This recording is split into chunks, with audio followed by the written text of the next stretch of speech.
Lockdown 2.0 का छठा दिन है और आपको सबसे पहले देश भर के कोरोना का ताजा अपडेट देते हैं। देश भर में कोरोना के मरीजों की संख्या लगातार बढ़ती जा रही है और पिछले 24 घंटे में देश में 1324 नए कोरोना के केसेस आए हैं।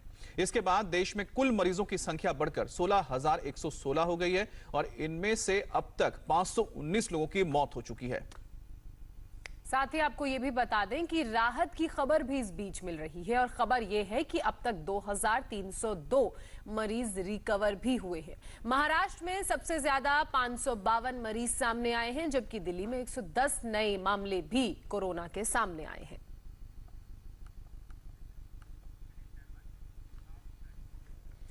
आज से देश भर में लॉकडाउन से थोड़ी राहत मिलने वाली है। शर्तों के साथ देश के कुछ इलाकों में फिर से जिंदगी पटरी पर लौटने वाली है। आज से ढील उन जगहों पर दी जा रही है जिन जगहों पर लॉकडाउन के नियमों का पालन करने की बात कही गई थी। और जहां आपको बता दें कि कोरोना के केस नहीं आए हैं, उन्हीं जगहों पर ये छूट दी जाएगी। ऐसी जगहों पर आज से छोटे कारोबार, उद्योग, दुकानें खुलेंगी। यूपी में लखनऊ, आगरा, नोएडा, गाजियाबाद जैसे जिले पहले की तरह ही लॉकडाउन में रहेंगे। जिन जिलों में ढील दी जानी है उसका फैसला जिले के डीएम करेंगे। वहीं दिल्ली, पंजाब, तेलंगाना की सरकारों ने जनता को लॉकडाउन में किसी तरह की रियायत ना देने का फैसला किया है और तेलंगाना में 7 मई तक लॉकडाउन को बढ़ाया गया है।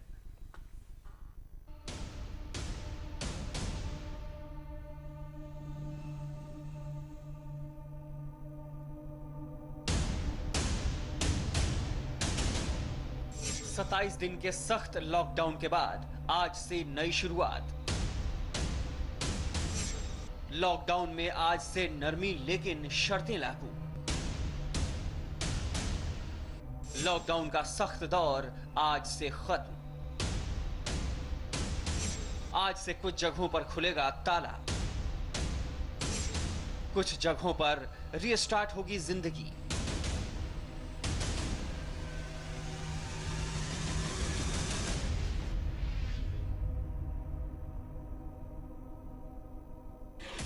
कोरोना के खिलाफ भारत बंद को 27 दिन हो चुके हैं, लेकिन आज से स्लो डाउन को मात देने के लिए देश के कुछ सेक्टर, कुछ चुनिंदा इलाके फिर से खुलने जा रहे हैं। लॉकडाउन के इस दौर में आज से कुछ जगहों पर शर्त के साथ ढील मिलने वाली है, लेकिन ये छूट सिर्फ और सिर्फ उन इलाकों में मिलेंगी जहां कोरोना का कोई केस नहीं है। यानी कोरोना के हॉटस्पॉट वाले इलाकों में 3 मई तक कोई छूट नहीं मिलने वाली है। आज से कौन कौन से काम शुरू हो रहे हैं, पहले उस पर नजर डाल लेते हैं। आज से सभी हेल्थ केयर सर्विस यानी निजी अस्पताल, पैथोलॉजी लैब खुल जाएंगे। खेती के काम करने के लिए किसानों को छूट मिलेगी। बागवानी, मछली पालन, पशुपालन, चाय, कॉफी, रबड़ का प्लांटेशन किया जा सकेगा। 50% मजदूरों के साथ काम की इजाजत दी गई है। सोशल सेक्टर का कामकाज जारी रहेगा। मनरेगा मजदूरों को काम मिलेगा, लेकिन सोशल डिस्टेंसिंग और फेस मास्क के साथ काम करना होगा। पेट्रोल पंप जैसी पब्लिक यूटिलिटीज सेवाओं को भी छूट जारी रहेगी। सामान की ढुलाई के साथ अब जरूरी सामान की सप्लाई की छूट भी रहेगी। कोरोना कंट्रोल के लिए लॉकडाउन जरूरी है, लेकिन लॉकडाउन में फैक्ट्रियां बंद थी। अब केंद्र सरकार ने शर्तों के साथ फैक्ट्रियों को खोलने की गाइडलाइन जारी की है। कमर्शियल और निजी कंपनियों को काम करने की छूट मिलेगी। ड्रग, फार्मा और मेडिकल डिवाइस बनाने वाली कंपनियां खुली रहेंगी। सरकारी के साथ साथ निजी इंडस्ट्रीज में काम की इजाजत रहेगी, लेकिन सोशल डिस्टेंसिंग का पूरा ध्यान रखना होगा। कंस्ट्रक्शन से जुड़े काम चालू हो जाएंगे। दवाओं की सप्लाई और खरीदारी के लिए निजी गाड़ियां चल सकेंगी। केंद्र, राज्य और केंद्र शासित प्रदेशों के दफ्तर खुल जाएंगे। सरकार की गाइडलाइंस के मुताबिक कंपनियों में काम करने वाले मजदूरों को कैंपस में ही रुकने का इंतजाम करना होगा। अगर स्टाफ बाहर से आ रहे हैं तो सोशल डिस्टेंसिंग के मुताबिक उनके आने जाने का इंतजाम भी कंपनी को ही करना होगा। सिर्फ बड़ी कंपनियां ही नहीं, आज से छोटे दुकानदार भी अपनी दुकानें खोल सकेंगे। अब उनकी लिस्ट भी जान लीजिए।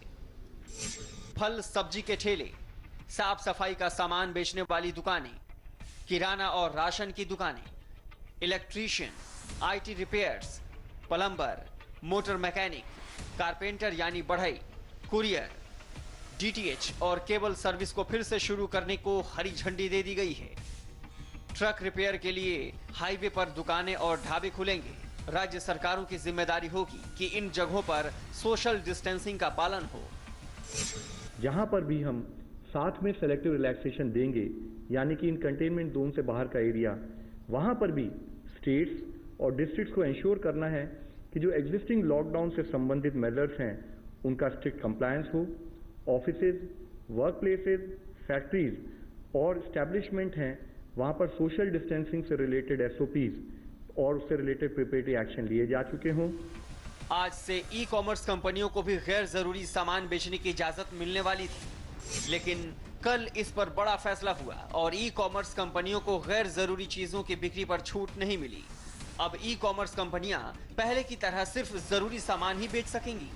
आज से छोटे दुकानदार, कारोबारी, व्यवसायी जनता को राहत पहुंचाने जा रहे हैं। प्रधानमंत्री नरेंद्र मोदी ने अपने ट्वीट में छोटे छोटे दुकानदारों के योगदान की सराहना भी की। मोदी ने ट्विटर पर लिखा, इस संकट की घड़ी में देशवासी लॉकडाउन का पालन कर रहे हैं। इसमें समाज के अनेक वर्गों की सकारात्मक भूमिका है। हम कल्पना करें कि हमारे ये छोटे छोटे व्यापारी और दुकानदार खुद के जीवन का रिस्क न लेते और रोजमर्रा की जरूरत का सामान न पहुंचाते तो क्या होता। छोटे छोटे दुकानदारों ने पूरी सामाजिक व्यवस्था को सुचारू रूप से बनाए रखने में महत्वपूर्ण योगदान दिया है। समाज और देश इनके इस योगदान को हमेशा याद रखेगा। मैं जानता हूं कि खुद सोशल डिस्टेंसिंग का पालन करना और दूसरों से इसका पालन करवाना चुनौतीपूर्ण है। मोदी सरकार ने किसान, मजदूर, बड़ी छोटी फैक्ट्रियों में काम करने वालों के लिए भी आज से लॉकडाउन में कुछ छूट दी है, लेकिन ये छूट उन्हीं इलाकों के लोगों के लिए है जहां कोरोना के केस नहीं है, यानी कोरोना के हॉटस्पॉट में कोई भी छूट नहीं होगी। हॉटस्पॉट वाले इलाकों में लॉकडाउन का पहले की तरह सख्ती से पालन करना होगा। राजधानी दिल्ली में लॉकडाउन और हॉटस्पॉट के बावजूद भी कोरोना केस कम नहीं हो रहे हैं। इसीलिए दिल्ली के मुख्यमंत्री अरविंद केजरीवाल ने दिल्ली में किसी तरह की छूट न देने का ऐलान किया है। दिल्ली में कोरोना मरीजों की तादाद 2000 पार कर गई है, वहीं 45 से ज्यादा लोगों की अब तक जान चली गई है। साफ है, दिल्ली में अभी भी कोरोना के किलर वायरस का फैलना जारी है। केंद्र सरकार की गाइडलाइन के मुताबिक भी जहां हॉटस्पॉट और कंटेनमेंट जोन हैं, उनमें ढील देने से मना किया गया है। दिल्ली में 11 जिले हैं और सभी 11 जिले कोरोना के हॉटस्पॉट हैं।